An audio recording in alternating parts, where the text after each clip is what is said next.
नमस्कार, मैं हूं संजय शर्मा। आप देख रहे हैं 4PM न्यूज नेटवर्क। दरअसल देश भर में इन दिनों बहुत गुस्सा है लोगों में। पेट्रोल में इथेनॉल मिलाए जाने को लेकर गुस्सा बढ़ता जा रहा है। लाखों कार और बाइक मालिक शिकायत कर रहे हैं कि उनकी गाड़ियों का माइलेज अचानक गिर गया है और मरम्मत का खर्चा बढ़ गया है। नई नई गाड़ियां खड़ी हो गई। सोशल मीडिया पर हर दिन नए वीडियो वायरल हो रहे हैं जिनमें लोग वर्कशॉप में खड़े होकर अपनी गाड़ियों की खस्ता हालत की कहानी सुना रहे हैं। इस पूरे विवाद के केंद्र में है E20 यानी 20% एथेनॉल मिला हुआ पेट्रोल। भारत में पेट्रोल अब सीधे कच्चे तेल से नहीं बल्कि उसमें गन्ना, मक्का और अनाज से बना इथेनॉल मिलाकर बेचा जा रहा है। 2013-14 में देश के पेट्रोल पंपों में एथेनॉल की मात्रा महज 1.5% के आसपास थी। सरकार ने 2030 तक 20% मिश्रण का लक्ष्य रखा था, लेकिन ये लक्ष्य 5 साल पहले दिसंबर 2025 में ही हासिल कर लिया गया। नतीजा ये हुआ कि देश के ज्यादातर पेट्रोल पंपों पर अब सीधे E20 मिलने लगा है और उपभोक्ताओं के पास पुराना विकल्प यानी E10 चुनने का मौका लगभग खत्म हो गया। सरकार का कहना है कि इस कार्यक्रम के 3 बड़े मकसद हैं। नंबर 1, कच्चे तेल के आयात पर खर्च घटाना, कार्बन उत्सर्जन कम करना और किसानों को एथेनॉल बेचकर अतिरिक्त आमदनी देना।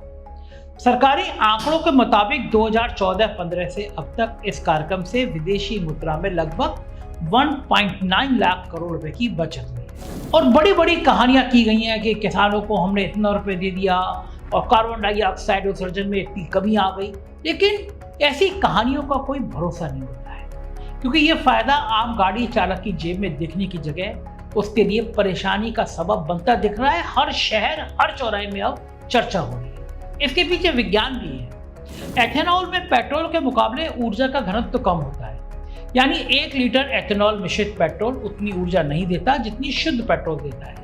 इसी वजह से माइलेज में कुछ गिरावट आना अपेक्षित है, लेकिन जेब पहले ही खत्म हो गई है। जेब के सारे बटुए के पैसे मोदी सरकार ले चुकी है। अब माइलेज भी कम कर दी और इसके साथ ही एथेनॉल नमी को आसानी से सोख लेता है, जिससे लंबे समय तक खड़ी रहने वाली गाड़ियों के टैंक में पानी अलग हो सकता है और धातु के पुर्जों में जंग लग सकती है। आपकी नई गाड़ी कबाड़ा बन सकती है। एथेनॉल में मौजूद रासायनिक तत्व रबड़ और कुछ प्लास्टिक सामग्री को भी धीरे धीरे कमजोर कर देते हैं, जिससे फ्यूल लाइन और सील खराब होने लगती है।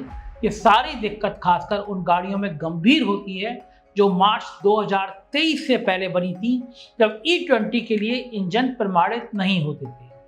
उद्योग जगत के आंकड़ों के मुताबिक पिछले 15 सालों में बिक्री पेट्रोल कारों में से 20% से भी कम E20 के लिए पूरी तरह अनुकूल है।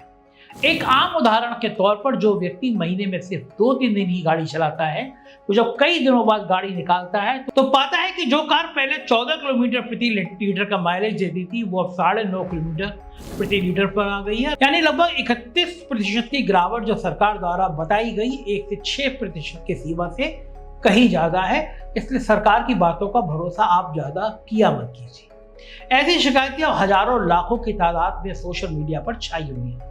एक वीडियो में एक गाड़ी मालिक वर्कशॉप में खड़े होकर बताती है कि सिर्फ 2 महीनों में उनकी गाड़ी खराब हो गई, जबकि उसने भारी टैक्स चुकाकर वो गाड़ी खरीदी। ये वीडियो 5 लाख से ज्यादा बार देखा जा चुका है।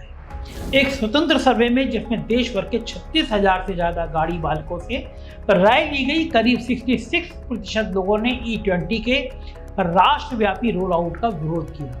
इनमें से 44% ने इसे पूरी तरह से वापस लेने की मांग की, जबकि 22% ने कम से कम पेट्रोल पंपों पर विकल्प देने की मांग की। लोगों की सबसे बड़ी शिकायत यही है कि उन्हें विकल्प ही नहीं दिया गया। जो सरकार चाहती है वो करा ली।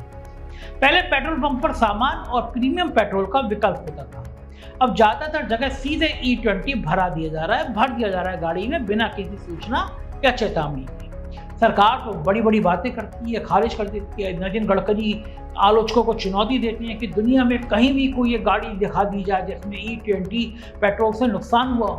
उनका कहना है पूरा विवाद एक पेट्रोल लॉबी की साजिश है, जो इथेनॉल कार्यक्रम को असफल दिखाना चाहती है। गडकरी जी, सफल तो केवल आपके बेटों की कंपनियां हुई हैं, बाकी तो आम आदमी की बैंड बज गई है। पेट्रोलियम मंत्रालय ने एक 10 सूत्रीय स्पष्टीकरण जारी करके एक वायरल दावों को खारिज किया।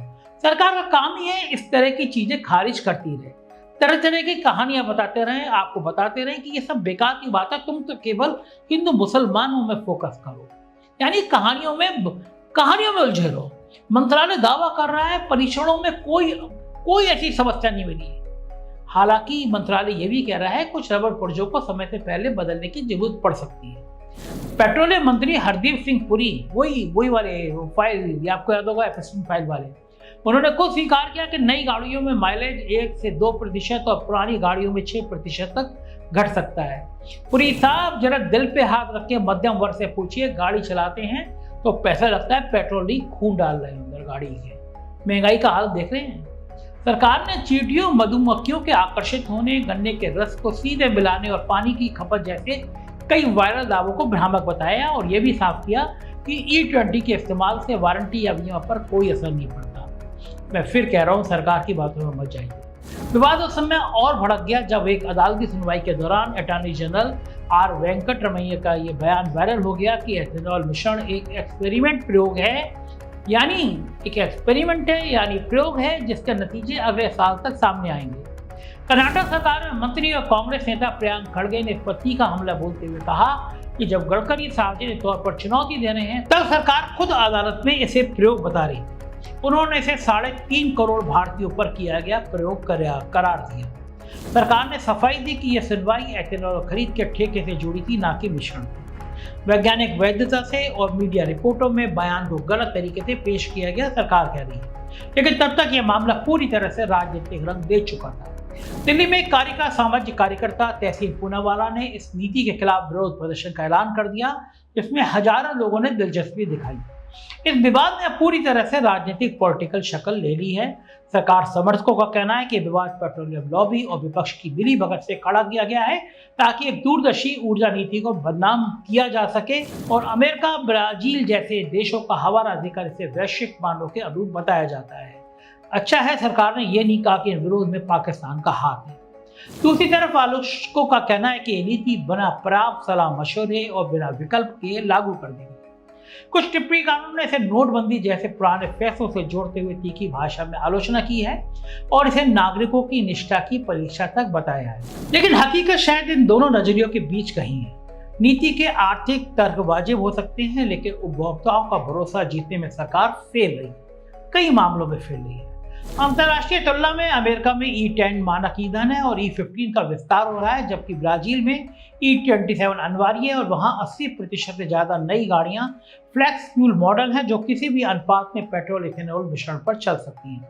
कनाडा, थाईलैंड, जापान और कई यूरोपीय देशों में भी एथेनॉल मिश्रण अपनाते हैं, लेकिन आलोचकों का कहना है कि इन देशों में यह बदलाव दशकों में धीरे धीरे हुआ और वहां शुरू से फ्लैक्स फ्यूल गाड़ियां बनाई गईं, जबकि भारत में यह बदलाव कहीं ज्यादा तेजी से हुआ और सड़कों पर पहले से मौजूद करोड़ों पुरानी गाड़ियां इसके लिए तैयार नहीं थी।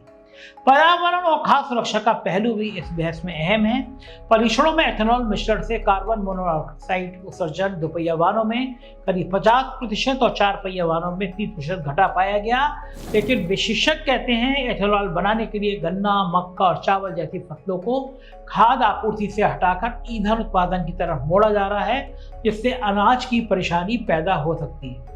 भारत जो कभी चावल का बड़ा निर्यातक था, अब मक्के के मामले में आयातक बनने लगा है। कुछ विशेषज्ञों का यह भी कहना है कि खाद्य फसलों से बनने वाला एथेनॉल अपना पर्यावरणीय फायदा हो सकता है, क्योंकि खेती और प्रोसेसिंग में भी उतना ही कार्बन उत्सर्जन हो सकता है।